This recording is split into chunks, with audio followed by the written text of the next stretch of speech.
তো অনুশীলনী 13 এ ইয়াৰ 1 নম্বৰ প্ৰশ্নত কৈছে যে তলৰ সামান্তৰিকবোৰৰ কালি উলিয়া। তো এটা এটা সামান্তৰিকৰ কালি উলিয়াব লাগে। তো সামান্তৰিকৰ কি দি আছে এটা আমি লিখিব লাগে। তো ইয়াত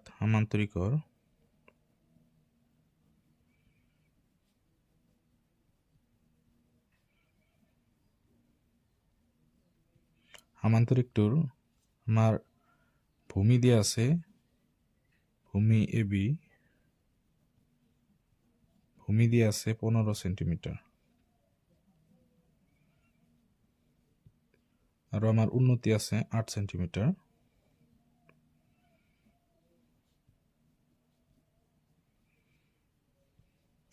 এতিয়া কালি উলিয়াব লাগে। কালি ইকুৱেল ভূমি পূৰণ উন্নতি। তো ইয়াত ভূমিৰ মান হল 15, উন্নতি হল 8, তো সেন্টিমিটার স্কোয়ার হব। ইয়াত 8 15 গুণ 120 সেন্টিমিটার স্কোয়ার নাইবা বর্গ সেন্টিমিটার। তো এইটো হল আমার 2 নম্বৰ। ইয়াত আমাৰ ৰেডি আছে PQRS দুটা, এইটো এটা সামান্তৰিক, ইয়াৰ সামান্তৰিকটোৰ এইটো হল আমাৰ বাহুৰ মাপ, আৰ এটা হল উন্নতি, অৰ্থাৎ এই উন্নতিটোৰ মাপ দিয়া আছে, কিন্তু আমি জানো যে সামান্তৰিকৰ বিপৰীত বাহু কি হয়, সমান হয়। গতিকে এইটো 7 সেন্টিমিটার হলে আমার এইটো 7 সেন্টিমিটার হ'ব। গতিকে ইয়াত যেহেতু উন্নতিটো এইটো বাহুৰ ওপৰত আছে, গতিকে এইটো হ'ব ভূমি। গতিকে ইয়াত PQRS সামান্তৰিকৰ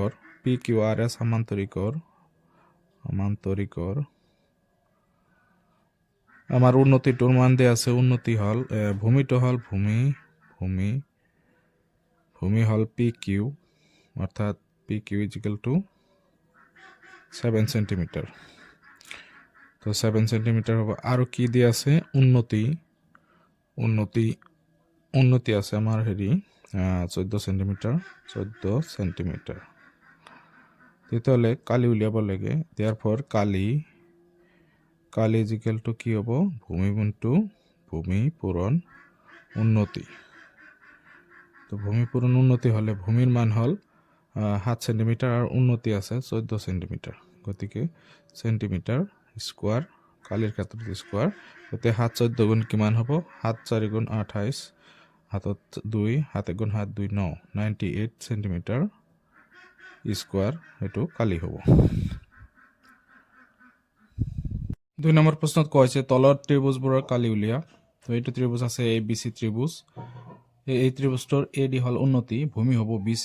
তো BCৰ মান 10 সেন্টিমিটাৰ আৰু AD উন্নতিৰ মান দিয়া আছে 4 সেন্টিমিটাৰ। তো কালি কিমান হব?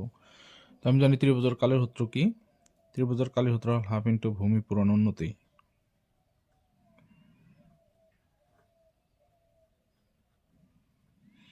ইয়াত হাফ ইন্টু ভূমিৰ মান হল 10 আৰু উন্নতি হল 4। তো ইয়াত হব সেন্টিমিটাৰ স্কোয়াৰ। এতিয়া 2 4 এৰ ভিতৰত যাব হৰণ দুবাৰ, 2 10 গুণে 20 সেন্টিমিটাৰ স্কোয়াৰ। এখানে হব কালি। 2 নম্বৰত দিয়া আছে যে ত্ৰিভুজ PQR, এই ত্ৰিভুজটোৰ RN হল এটা উন্নতি আৰু এইটো হব ভূমি PQ। তো PQ এর মান আছে 15 সেন্টিমিটার, RN আছে 18 সেন্টিমিটার। গতিকে কালির সূত্র হব হাফ ইন্টু ভূমি পূরণ উন্নতি। তো ইয়াত ভূমিটো হল PQ 15 সেন্টিমিটার আর উন্নতিটা হল 18 সেন্টিমিটার। তো সেন্টিমিটার স্কোয়ার। এতিয়া 2 এর 1 হরণ দিলে 9 বার হরণ যাব। তো 15 পূরণ 9। তো 15 আর 9 পূরণ করলে কিমান হব? 5 9 গুণ 45 আর 5 হাতত 4, 9 গুণে 9 4 13, 135 সেন্টিমিটার স্কোয়ার। এটা হব কালি।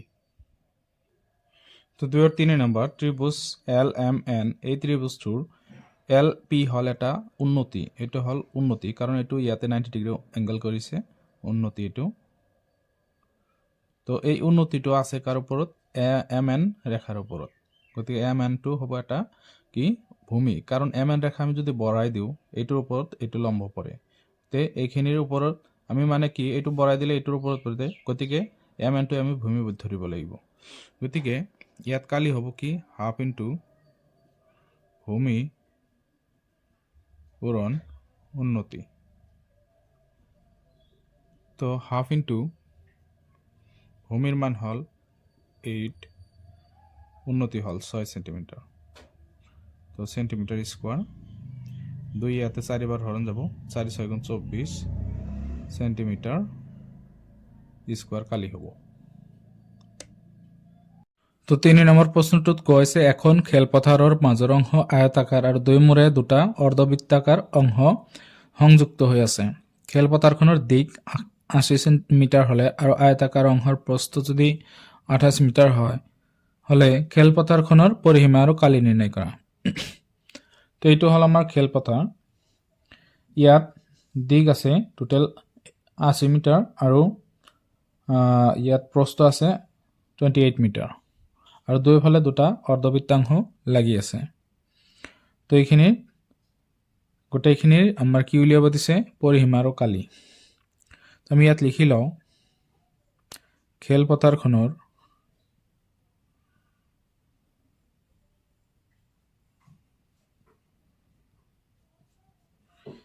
দিক 80 মিটাৰ আৰু প্ৰস্থ আছে কিমান 28 মিটাৰ। এতিয়া আমি এই অৰ্ধবৃত্ত অংশৰ যেটো এটা এটা অৰ্ধবৃত্ত, এনেকুৱা এটা অৰ্ধবৃত্ত হলে এইটো হ'ব তাৰ ব্যাস 28 মিটাৰ যেটো দিয়া আছে আমাৰ তাৰ ব্যাস। তো ব্যাসটো হ'ব ব্যাসৰ আধা হ'ব ব্যাসাৰ্ধ, গতে এইখিনি হ'ব 14 মিটাৰ, অৰ্থাৎ ব্যাসৰ আধা হ'ব ব্যাসাৰ্ধ। তো অৰ্থাৎ ইয়াৰ পৰা ইয়ালৈকে হ'ব দূৰত্ব হ'ব 14 মিটাৰ। আমি এইখিনি আগতে আমি কি কৰিম দূৰত্ব উঠে, এইটো হ'ব আমাৰ 14 মিটাৰ আৰু ইয়াতো ঠিক হ'ব 14 মিটাৰ, কাৰণ এইখিনি হ'ল আয়তাকাৰ অংশ। ইয়াৰ প্ৰস্থ যদি এইফালে 28 মিটাৰ আছে, এইফালে 28 মিটাৰ হ'ব, 28ৰ আধা হ'ব 14 মিটাৰ ব্যাসাৰ্ধ। এতিয়া আমি এই আয়ত অংশখিনিৰ দিক কিমান সেইটো উলিয়াম। আয়তাকাৰ অংশৰ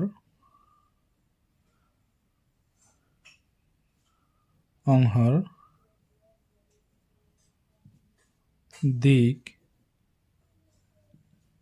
80 মিটাৰৰ পৰা আমাৰ বাদ যাব, দুইফালৰ 14 আৰু 14 28 মিটাৰ বাদ যাব, গতিকে দিক হ'ব আমাৰ 52 মিটাৰ। তো ইয়াৰ পৰিসীমা আমি পিছত উলিয়াম। পৰিসীমা হ'ব এইখিনি আৰু এইখিনি ল'ব লাগিব, মাজৰখিনি আমি ল'ব নোৱাৰিম যেহেতু খেলপথাৰখন চাৰিওফালৰটো উলিয়াব লাগে। তেতিয়াহ'লে ইয়াত আমাৰ কি হ'ব কালি উলিয়াব লাগিব। তো কালি আয়তৰ কালিৰ সূত্ৰটো হ'ল দিক ইনটু প্ৰস্থ। তো দিক হ'ল 52, প্ৰস্থ হ'ল 28 মিটাৰ। তো মিটাৰ স্কোয়াৰ হ'ব ইয়াতে, এই দুটা পূৰণ কৰিলে কিমান হ'ব 52 28 8 দুগুণে 16 8 5 40 41 2 দুগুণে 4 2 5 10 6 5 4 1 1456 মিটাৰ স্কোয়াৰ। এইখিনি হ'ব কালি আৰু পৰিসীমা কিমান হ'ব, পৰিসীমা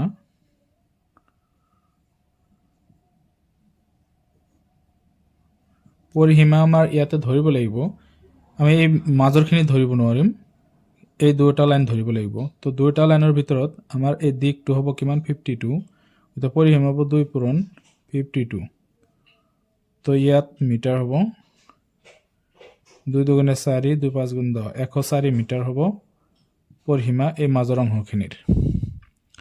এতিয়া যেটো আমাৰ বৃত্তাংশ দি আছে দুইফালে, এই বৃত্তাংশৰ কালি কিমান পৰিসীমা কিমান হ'ব। তো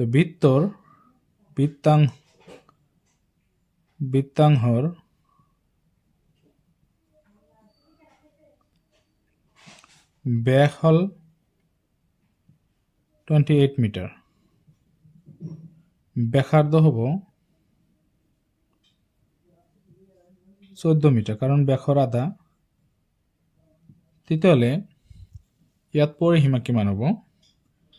পৰিসীমা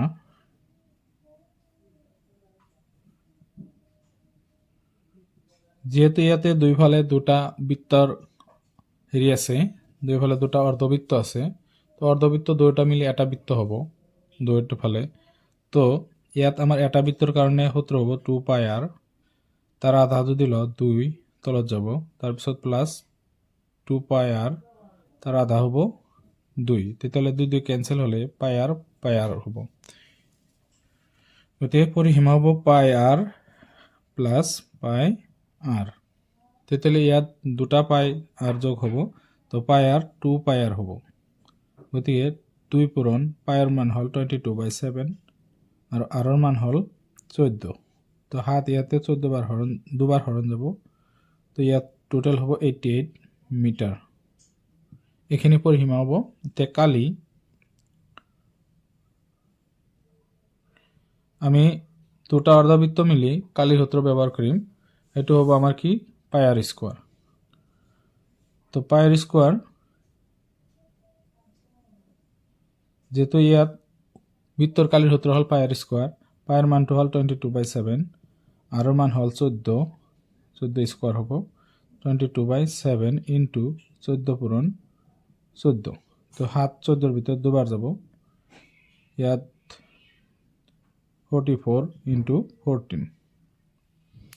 তো 44 14 4 4 গুণ 16 1 4 4 গুণ 16 17 1 4 গুণ 4 1 4 গুণ 4 616 মিটাৰ স্কোয়াৰ কালি হ'ব। এতিয়া আমাৰ কৈছে কি মুঠ কালি কিমান আৰু মুঠ পৰিসীমা কিমান। পৰিসীমা মুঠ পৰিসীমা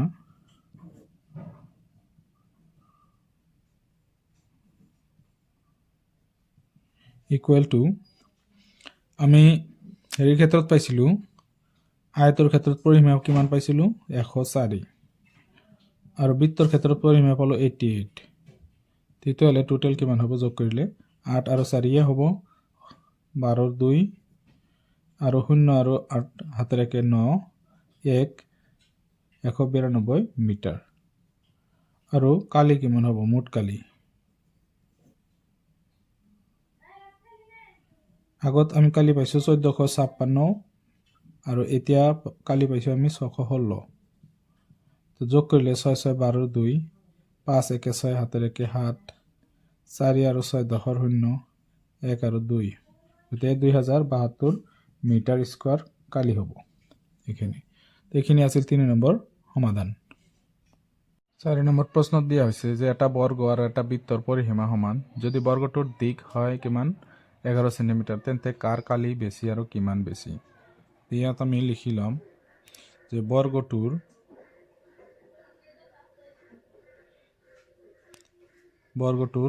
দিক 11 সেন্টিমিটাৰ। তেতিয়াহ'লে ইয়াত যেহেতু কৈছে বৰ্গৰ কালি কি বৰ্গ আৰু বৃত্তৰ পৰিসীমা সমান, তেতিয়াহ'লে আমাৰ হেৰি কৰিব লাগিব, যেহেতু বৰ্গৰ পৰিসীমা ইকুৱেল টু বৃত্তৰ পৰিসীমা,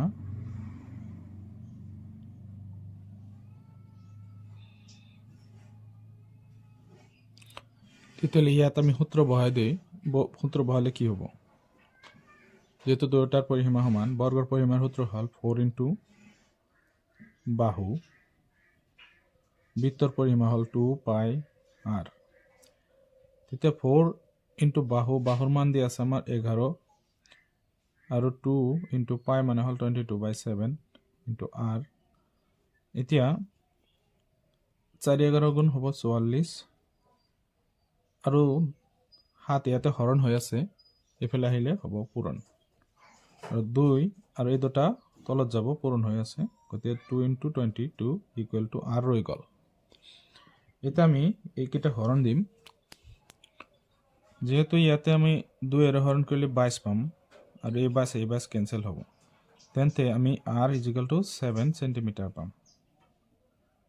তেতিয়ালে r যদি আমি 7 সেন্টিমিটাৰ পালো তেতিয়ালে কালি উলিয়াব পাৰো আমি দুয়োটাৰ বৰ্গ আৰু হেৰি তো বৰ্গৰ কালি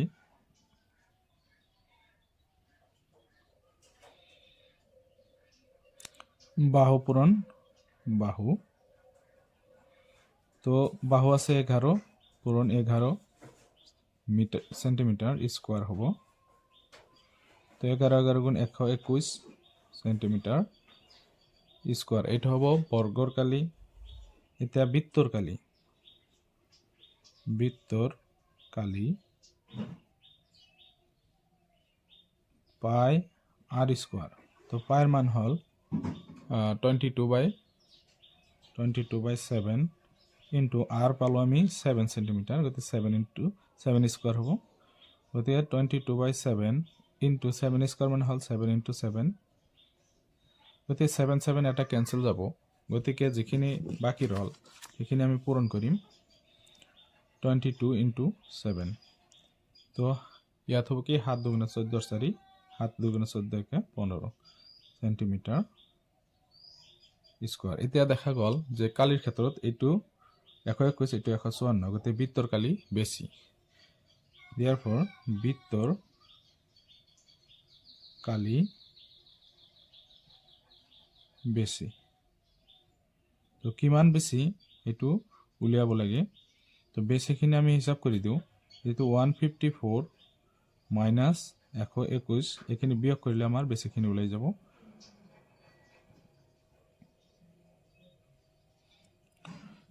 তো 154 এর পর আমি যদি 121 বিয়োগ করু 3 তো 33 সেন্টিমিটার স্কয়ার বেশি হবে